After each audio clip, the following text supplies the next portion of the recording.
If you type Markiplier into TV Tropes, you get a tremendous amount of options to choose from. Also, just a note, there is a thing up here that says, random trope, random media. It's all stuff we can just search by tropes, media, reviews, popular forums, videos. So we have Markiplier web video, awesome moments in Markiplier, characters in Markiplier, broken bass, WMMV, funny moments in Markiplier, tearjerker moments in Markiplier, scary moments or nightmare fuel in Markiplier, memes in Markiplier, Markiplier montage video game, and that's one of 10 options. So apparently there's a lot of things to choose from. Let's go funny moments. This is Markiplier we're talking about. So funny moments are naturally going to occur. I remember way back when Markiplier played a game called Nightmare House. Granted, not a comedy, but I don't know. I always enjoyed a lot of Markiplier videos. Granted, I don't really watch Markiplier much anymore. I guess I'm a terrible fan of Markiplier. It's like, oh yeah, I really enjoyed this guy, but I really haven't watched his stuff in a long time.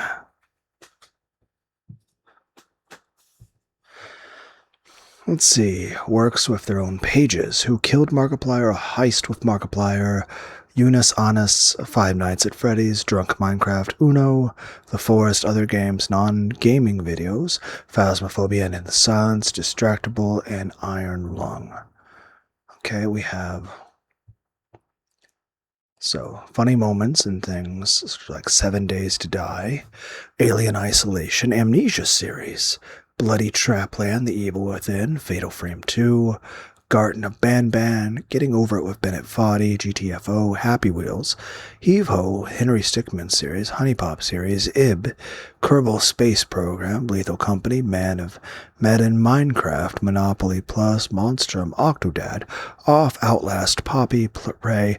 By the way, if there's any particular parts of this, whether it be Markiplier or anything else you want me to look up on Tropes, or just the random Tropes idea, because there is a random Tropes and random media we can click on, and so let me know if you ever want to see any of that. And of course, heck, we could probably make 100 videos just reading tropes about Markiplier, and that's even if every video was 8 hours long, which I'm not going to do, because that would be really long.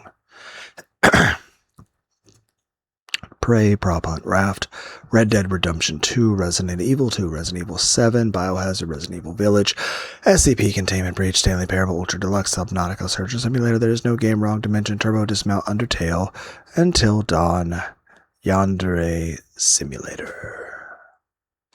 Undertale. Mark's attempts at voicing Toriel in Undertale. He starts with a deep, ominous voice, then switches to a higher one when he realizes that Toriel is female, then gives her some bizarre mutation of a Scottish accent. When he meets Flowey, he opts to give him a friendly Bugs Bunny-esque voice, and is genuinely frightened when Flowey switches faces and almost kills him. When Toriel gives him the dummy training fight, Mark accidentally destroys the dummy, figuring out the controls, and is absolutely delighted when he learns that he can flirt with Moldsmall. Upon meeting Sans and Papyrus, he gives them insanely overdone Southern and British accents, respectively. While he gets Papyrus's voice down on the first try, he finds Sans's voice a bit harder to pin down, and has to stop several times to get the accent right. He also gets the Easter egg where Alphys calls your phone by accident while trying to order a pizza. Mark's and Tyler's first live stream episode of Undertale has them deciding that the name of their character should be Peepo. Mark's encounter with Napstablook ends with an example of how he's resolved to do his own thing independently by giving the ghost a mean look after it does the dapper Blook trick. The result is far funnier than the complete pacifist method. After an NPC, Frogget, mentions being intimidated by Toriel, Markiplier comes to the conclusion that it's because Toriel has resting bitch face. Mark gives control to Tyler for the tutorial boss fight, which Markiplier knows that the boss fight is nearly impossible to lose due to the game's mechanics. Tyler gets killed immediately on the second turn. Markiplier facepalming, "You're dead. You died. You killed us. You died, Tyler." Whereas most everyone else gives Papyrus a nasally voice, Markiplier gives him an almost Troy Baker-esque aristocrat voice, while Tyler voices Sans in his normal voice. Mark even takes a couple liberties with Papyrus' signature laugh that makes Pappy almost sound like he's having a seizure. Markiplier takes advantage of the game's technical requirements for the pacifist run to beat up Icecap and steal his hat without killing him. The live stream comments were having a complete meltdown at this moment, even though Markiplier clarified that he wasn't planning to actually kill anyone. Markiplier's voice for Doggo is an Igor-like snarl that just so absurd. Even Mark is having a hard time keeping a straight face.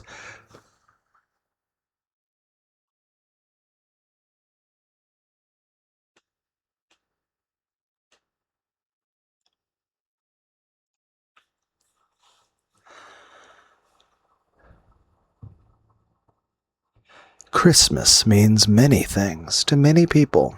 To some, Christmas means glittering lights, gaily wrapped gifts that's written too small to read properly. That's right, sounds of laughter and good cheer to the folks at Preparation H. It means a time to pause for a few moments to give thanks to our friends who have been so kind and generous. Gary Owens caught off guard at realizing the sponsor of the ads that he was reading. Corpsing, also called breaking, is actor speak for having an unscripted fit of laughter on stage. So called because the worst time to have the giggles is when one is playing a corpse. The Princess Bride. Corpsing doesn't necessarily mean that the material is especially funny, though of course it can be, or that the actors aren't taking it seriously. It just happens, and even excellent actors can corpse. Many actors try to cover this by covering their mouths and muffling the sounds they make. When this is done, a fit of laughter can rather haphazardly be turned into violent sobbing, with varying levels of success. Of course, that only helps if violent crying is appropriate for the scene. Again, playing a corpse leaves you in trouble, as corpses don't cry either. Usually. Some actors, of course, will try their best to make other actors corpse. It seems to be a feather in one's cap of some sort, to either be the guy who never corpses or the guy who can make even the guy who never corpses corpse. Bonus points if you're working in a scene with a very seasoned and well-respected actor.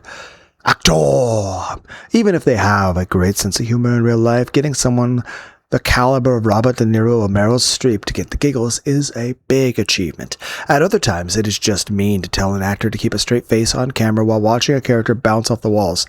And if somebody happens to have contagious laughter, you're in real trouble. It's rare to see extras corpsing in the background. The main cast can get away with corpsing without being fired because they are too important to easily replace.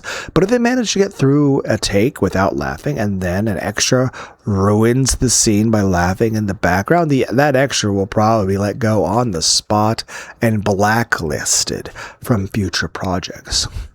The constant threat of being instantly fired does wonders to help one keep one's composure. A common type of hilarious outtakes, on the other hand, can be subject to throw it in if the work is a comedy and the actors are able to recover in time for their next line. It can make a natural version of tough room opposite of the stoic. See also not so stoic when this happens on an in-universe show.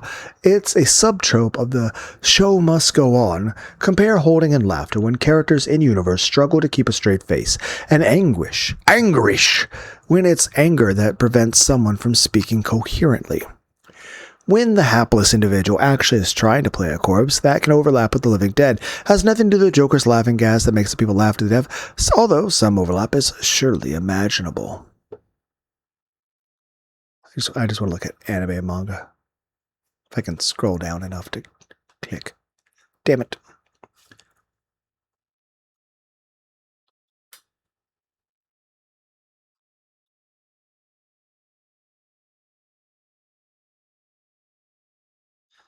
Similarly, the outtakes for Berserk have the dub actors flubbing lines and going along. One instance involves Casca's actress whispering, but then immediately bursting out laughing at her own delivery. I still have to say, I'm quite a fan of HBI 2K's ending to Berserk. Heck, there's a thing called AMV Hell. I don't know if you guys are familiar with that. I'll put these things in the description. The description. I'll put links in the description. Right, I should stay focused. I'm sorry, guys. I get distracted. Where was I? Okay. Tyler comments that Snowden Town seems like an ice village. Beat. Leave. Get out. Get out. I'm stopping the Let's Play. That's really cold-hearted of you, kicking me out right now. As live stream switches to face cam only, I'm stopping the Let's Play. Stopping it. Get out. Mark manages to make the snowman's pleasant request to take a piece of him during the journey into something hilarious. If you would be so kind, traveler, please, take a piece of me and take it very far away. Beat, whispering, it's gonna give you its dick. A full 7 seconds of silence. Mark and Tyler return with Undertale Part 2, which plays out like a constantly switching Boken Sukuni routine. I'm not familiar with this, and I'm pretty sure I mispronounced it absolutely horribly. Boken Sukumi. At first, we wanted to sing Enka, so we practiced using Kobushi. That's the wrong Kobushi. I don't get the joke. Now, just do that with 50 different jokes and you got a manzai act. I don't know what we're referencing. Callie, the contestants are the one who throws out words like curveballs, the boke, and the one who calmly hits them back, the Sukumi. Okay, so someone makes a joke out of left field that's sometimes a bit sarcastic and the other person's able to improv back in real time. Also called manzai. This is the Japanese variation on the ever-popular straight man and wise guy duo, but with the interactions of the duo making a significant part of the routine. The sukumai is the straight man of the pair, roughly, while the bokeh is more or less the wise guy. But it's not an exact match. The act usually involves the duo having a conversation on the same subject, with the Sukumi trying to correct the bokeh's misconceptions, and sometimes trying to have his partner act out a scene with him in order to help him make the point.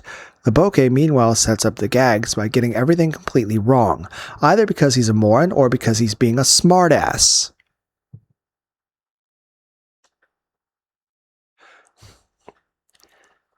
Okay, alright.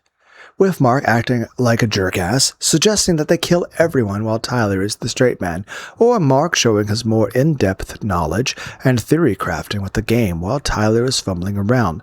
When Tyler's first attempt to pet the dog couple proves fruitless, Mark goes into his jerk-ass character. Mark reading game text, the dog sniffs you, but you smell just as weird as before. So congratulations, you didn't do a damn thing to change anything in life and you're stuck. The two get to the infamous The Floor puzzle, where Mark reads overly long instructions to Tyler completely seriously. I feel like there was things I was going to put in the description. I already forgot what they were.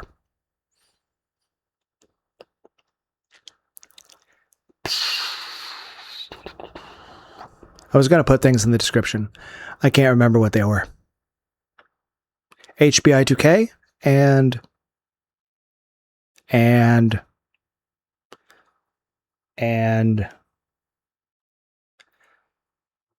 Fuck.